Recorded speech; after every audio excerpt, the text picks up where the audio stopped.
जय हिंद दोस्तों। मैं दिनेश आप लोगों का बहुत बहुत स्वागत करता हूं दिनेश सर हिंदी वाले यूट्यूब चैनल पर। और आज हम लोग हिंदी का जो हमारा टेस्ट सीरीज का जो 16 वीडियो है, 16वां वीडियो है, उसको लेकर उपस्थित हुए हैं। तो चलिए बिना विलंब किए जल्दी से क्वेश्चनों को सॉल्व करने का प्रयास करते हैं और आशा करते हैं कि आज के प्रश्न आप लोगों के लिए बड़े ही कामगार हो। तो चलिए शुरू करते हैं पहले प्रश्न के साथ। पहला प्रश्न है आज का 181 नंबर पर। व्याकरण शिक्षण की मुख्य विधि इनमें से क्या है? एमपीटेट वर्ग 2024 का जो पेपर था, वर्ग 3 का पात्रता परीक्षा वाला, उसका यह प्रश्न है। फिर से मैं पढ़ दे रहा हूं। व्याकरण शिक्षण की मुख्य विधि निम्न में से क्या है? वैज्ञानिक विधि, आगमन निगमन विधि, पाठ्य पुस्तक विधि या प्रयोजन विधि। तो इसका सही उत्तर जो है वो है आगमन निगमन विधि।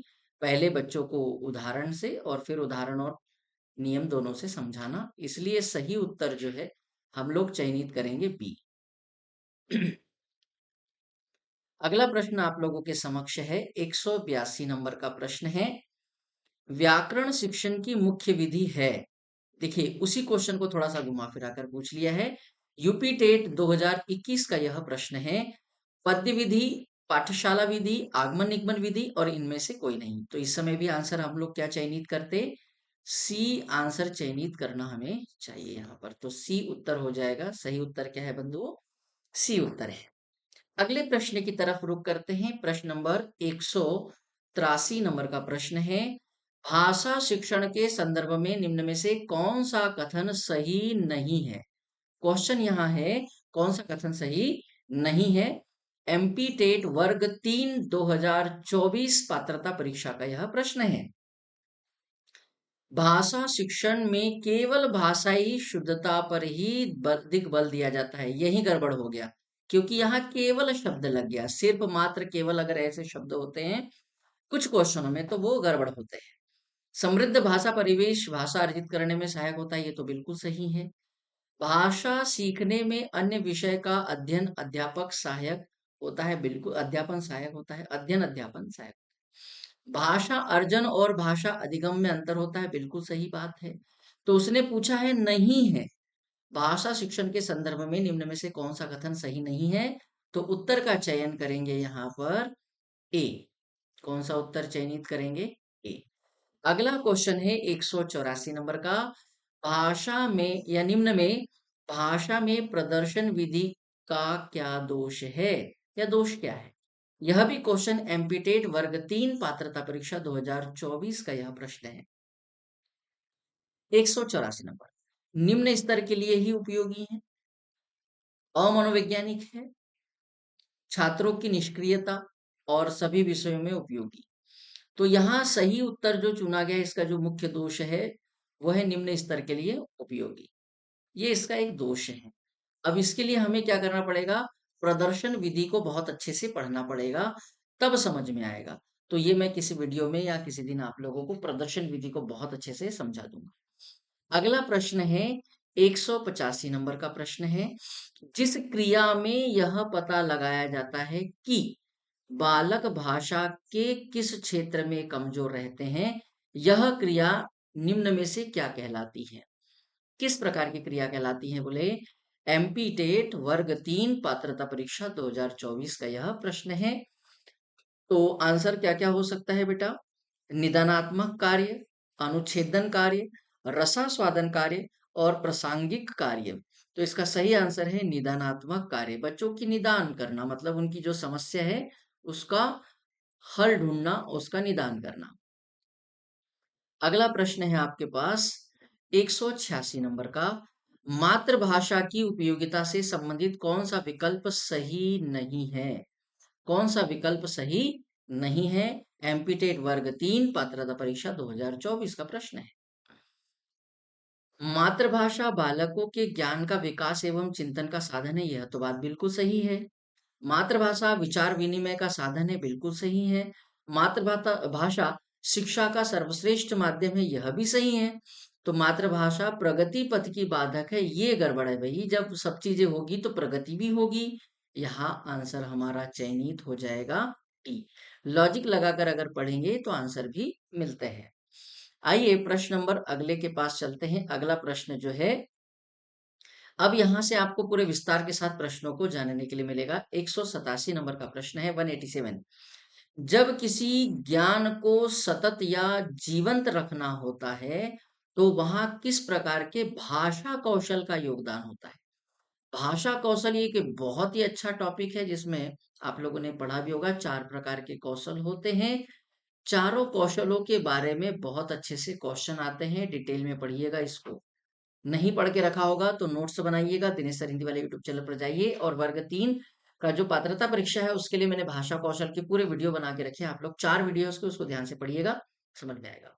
एमपी टेट वर्ग 3 पात्रता परीक्षा 2024 का ये क्वेश्चन है। और ये जो सारे क्वेश्चन हैं, उन्हीं वीडियो से भी क्वेश्चन मिलते जुलते हैं। ये आप लोगों को मिल जाएगा वहां डिटेल, अगर आप लोग पढ़ेंगे। 187 नंबर।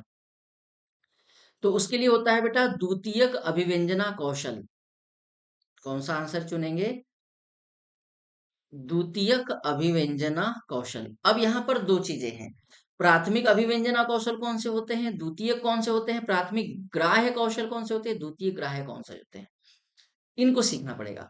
पहले तो आप लोग यहाँ पर क्या कीजिए, दोनों के बारे में पहले ये सीख लीजिए कि अभिव्यंजना कौशल कौन से होते हैं और ग्राह्य कौन से होते हैं। अभिव्यंजना का मतलब होता है व्यक्त करना, और ग्राह्य का मतलब ग्रहण करना।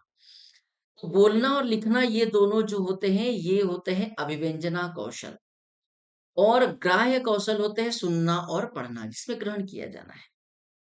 और अभिव्यंजना मतलब व्यक्त करने वाले। पहले यहाँ इतना क्लियर कर लीजिए, फिर प्राथमिक और द्वितीय वो सब हम लोग आगे वाले क्वेश्चन में कर लेंगे। यहाँ पर वो करेंगे क्वेश्चनों को सॉल्व। 188 नंबर का प्रश्न है, भाषा कौशल में अभिव्यक्ति कौशल कौन सा है? अभी पढ़ा हम लोगों ने अभिव्यंजना, मतलब इसको अभिव्यक्ति भी कहते हैं। अभिव्यक्ति मतलब अपने आप को व्यक्त करने के लिए, अभिव्यक्त करने के लिए। रीट 2022 का यह प्रश्न है। तो अभी देखिए, बोलना और लिखना, तो कहीं लिखना और बोलना लिखा होगा, या बोलना लिखना लिखा हो, तो आंसर चयनित कर लीजिए। आप लोगों को पता चल गया यहाँ पर आंसर क्या हो जाएगा, C number. LSRW, listening, speaking, reading और राइटिंग। अगला प्रश्न देखिए, और मजेदार प्रश्न है। मौखिक अभिव्यक्ति कौशल का विकास करने का सशक्त माध्यम कौन सा है? मौखिक अभिव्यक्ति, ठीक है। विद्यालय पत्रिका, नाटक, वाद विवाद, क्विज कार्यक्रम। तो यहाँ पर हो जाएगा बेटा इसका आंसर वाद विवाद की प्रतियोगिता जो होती है, उसमें मौखिक अभिव्यक्ति पूरी तरह से कौशल बाहर निकल कर आता है बच्चे का, और बहुत अच्छे से वो कौशल को कर लेता है। रीट एग्जाम 2015 का यह प्रश्न था। आइए यहाँ पे थोड़ा सा ध्यान देते हैं। मौखिक अभिव्यक्ति कौशल को विकसित करने के अन्य माध्यम कौन कौन से होते हैं? तो भाषण, चित्र वर्णन, नाटक प्रयोग, यहां सिर्फ नाटक लिखा था, प्रयोग नहीं लिखा। सस्वर वाचन, कहानी कथन, तो ये मौखिक अभिव्यक्ति हो जाएंगे। और अगर अभिनय बोलता है तो फिर नाटक हो जाता, इसलिए वाद विवाद लगा है। अगला प्रश्न देखिए, और भी मजेदार प्रश्न है यहाँ पर। भाषा शिक्षण कक्षा में विकसित किए जाने वाले प्राथमिक कौशल कौन से हैं? अब आ गया यहाँ पर क्वेश्चन, प्राथमिक द्वितीय, है ना। वेस्ट बंगाल टेट एग्जाम 2015 का क्वेश्चन है। सुनना, बोला जा रहा है, सुनना और बोलना, लिखना।